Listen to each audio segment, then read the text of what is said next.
Bonjour, j'ai fait plusieurs cartes mentales sur l'histoire de la Rome antique, de la République, de l'Empire, et je vous propose aujourd'hui une petite synthèse autour de l'histoire romaine durant l'Antiquité. Les institutions de la Rome antique. Rome a créé des mythes fondateurs sur les origines de la ville. Une tradition ancienne rapporte que deux jumeaux abandonnés, Romulus et Rémus, décident de bâtir la cité, là où une louve les a recueillis et sauvés de la mort. Plus tard, au 1er siècle avant Jésus-Christ, alors que Rome a conquis la Grèce, dont elle admire la civilisation, le poète Virgile raconte la fuite d'Énée, un héros de l'Iliade, qui devient sous sa plume l'ancêtre de Romulus, appelé par les dieux afin de fonder une nouvelle nation en Italie. L'archéologie montre que dès l'an 1000 avant Jésus-Christ, il existe différents villages autour du Palatin, l'une des 7 collines de Rome. Autour de -800, ces villages et les différentes tribus qui les composent s'unissent et se regroupent afin de former une seule cité, ce qu'on appelle un synocisme.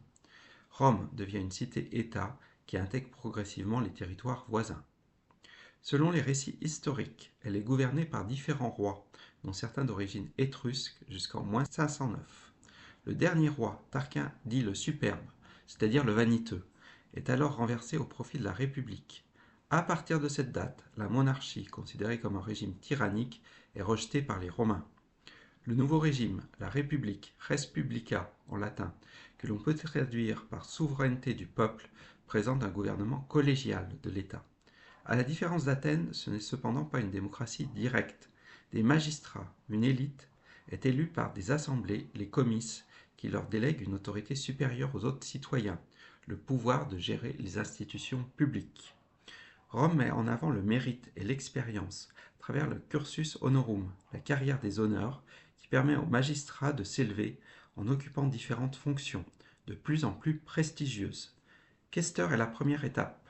Alors, les questeurs s'occupent de finances, d'administration, suivi d'édiles pour les affaires de la cité, de prêteurs pour les questions de justice, et le sommet de la carrière est le poste de consul, il y en a deux qui dirigent l'armée et l'administration, et le poste de censeur, les censeurs veillent à la moralité des citoyens et contrôlent les finances de la cité.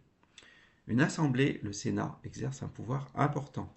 Il contrôle la gestion des ressources publiques, conseille les différents magistrats, nomme les gouverneurs des provinces. Le Sénat était surtout composé d'anciens magistrats, et comme les magistratures étaient dominées par les patriciens, les citoyens issus des anciennes grandes familles romaines.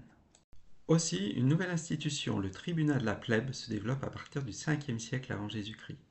Les tribuns étaient élus par une assemblée populaire, les comices tributes, et chargés de défendre les intérêts de la plèbe, de tous les citoyens qui n'appartenaient pas à l'aristocratie patricienne. Pour ce faire, ils disposaient d'une arme importante, le droit de veto, qui permettait de bloquer des décisions des magistrats ou du Sénat. Tribun de la plèbe était du coup une fonction très importante. Sous la République, Rome parvient à conquérir des territoires très importants.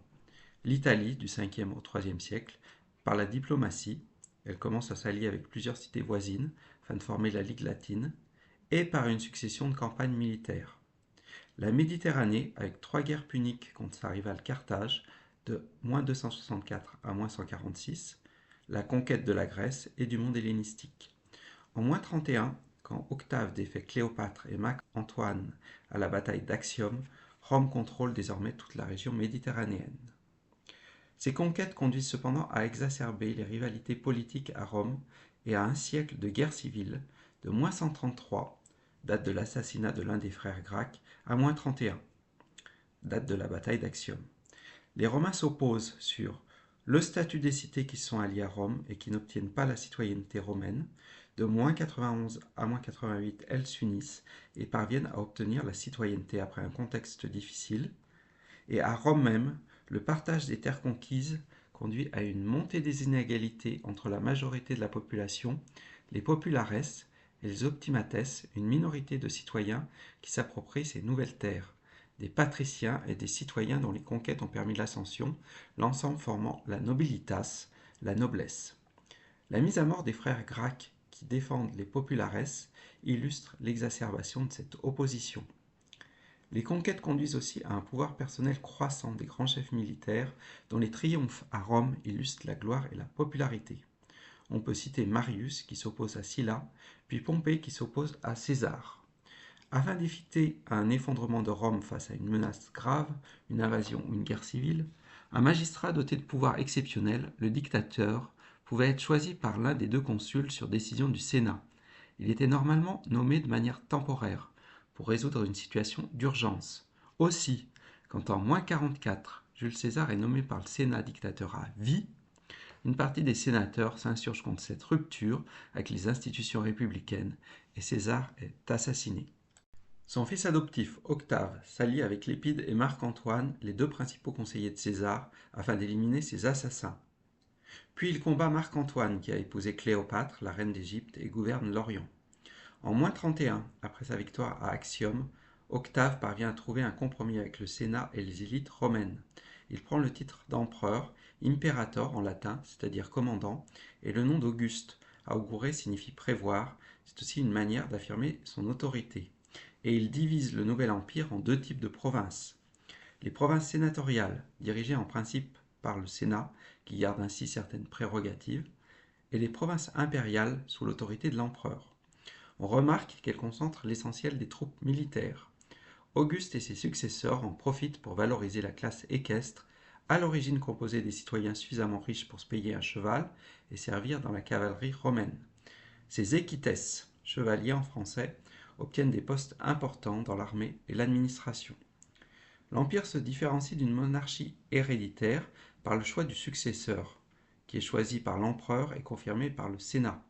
En pratique, il est toujours issu de la domus, c'est-à-dire de la cour de la famille impériale, sauf en cas de crise, et l'armée joue alors un rôle décisif dans sa désignation. 4 dynasties d'empereurs vont se succéder au 1er et 2e siècle.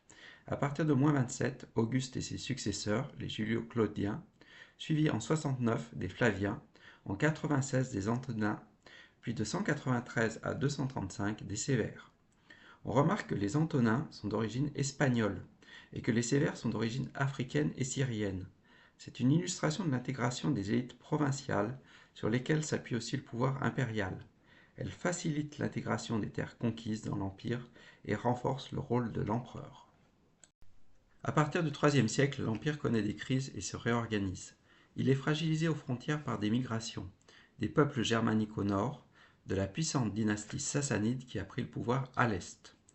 Différents empereurs sont élus par leurs soldats sur les différents fronts, d'où le nom d'empereur-soldat, ce qui provoque une grande instabilité politique et des guerres civiles à l'intérieur même de l'Empire. À la fin du IIIe siècle, des réformes permettent cependant le retour d'une certaine stabilité et de la croissance économique. La figure de l'empereur est aussi de plus en plus sacralisée, son pouvoir de plus en plus personnel. Empereur de 284 à 305, Dioclétien crée la tétrarchie, un gouvernement à 4, 2 empereurs et 2 adjoints nommés Césars, qui dirigent chacun une partie de l'Empire. Cette division permet de mieux contrôler les provinces et d'éviter en principe les guerres de succession. Constantin, qui devient le seul empereur après avoir éliminé ses rivaux, poursuit ses réformes. Il fonde une nouvelle capitale à l'est, Constantinople. Il se convertit au christianisme et garantit la liberté de culte. En 380, Théodose Ier fait de la religion chrétienne la religion officielle de l'Empire. Mais au 5e siècle, des peuples germaniques exercent de nouvelles pressions constantes aux frontières. Ils sont parfois installés par les autorités romaines dans l'Empire avec différents statuts en échange d'un tribut, de service, d'un service militaire en particulier. Mais cela n'empêche pas les raids et les invasions sur leur territoire. Les chefs militaires des nouvelles populations installées dans l'Empire contestent aussi certaines décisions impériales, ce qui concourt à l'instabilité politique. L'Empire se scinde en deux, avec un empereur dans chaque partie.